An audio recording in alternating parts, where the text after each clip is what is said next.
नमस्कार, अभिजित भारतमधून मी रोशनी लोखंडे आणि आपण बघत आहात ARIPL प्रस्तुत news vibes.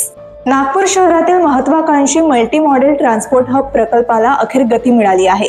Nagpur railway station जवळ गेल्या अनेक वर्षांपासून प्रलंबित असलेल्या या प्रकल्पासाठी नगर विकास विभागाने अधिकृत मंजुरी दिली आहे। वसईतील बेनापट्टी स्मशानभूमीत महापालिकेने झोके आणि जिम उपकरणे बसवल्यानंतर स्थानिक नागरिकांनी भूतांच्या वेशात महापालिकेवर मोर्चा काढला। त्यांनी अधिकाऱ्यांना पुष्पगुच्छ देत खिल्ली उडवली आणि अशा सुविधा मोकळ्या मैदानात हव्या असे सांगितले। विरोधानंतर महापालिकेने उपकरणे हटवली असून आंदोलनाचा व्हिडिओ सोशल मीडियावर व्हायरल होत आहे।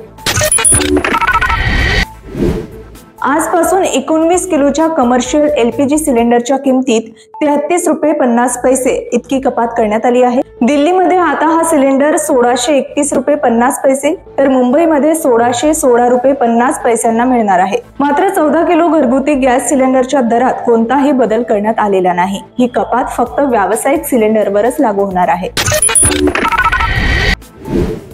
ऑस्ट्रेलियाने 16 वर्षाखालील मुलांना YouTube वापरण्यास मनाई केली आहे। मुलांना शिकारी प्रवृत्तीच्या अल्गोरिदम पासून सुरक्षित ठेवण्यासाठी हा निर्णय घेण्यात आला आहे।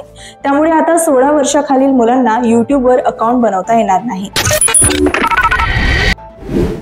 अभिनेता सोनू सूदने त्याच्या 52व्या वाढदिवसाच्या निमित्ताने सुमारे 500 वृद्धांसाठी निवारा गृह स्थापन करण्याची घोषणा केली आहे। या वृद्धाश्रमात कुटुंबाशिवाय राहत असलेल्या वृद्धांना सुरक्षित आणि सन्मानपूर्ण वातावरणात आश्रय तसेच काळजी मिळणार आहे।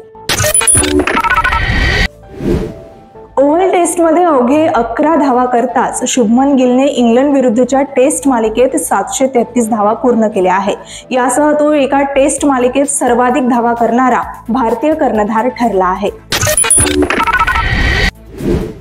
तर या होत्या आजच्या घडामोडी। अधिक अपडेट्ससाठी आमच्यासोबत जोडले रहा आणि बघत रहा न्यूज वाइब्स फक्त अभिजित भारतवर।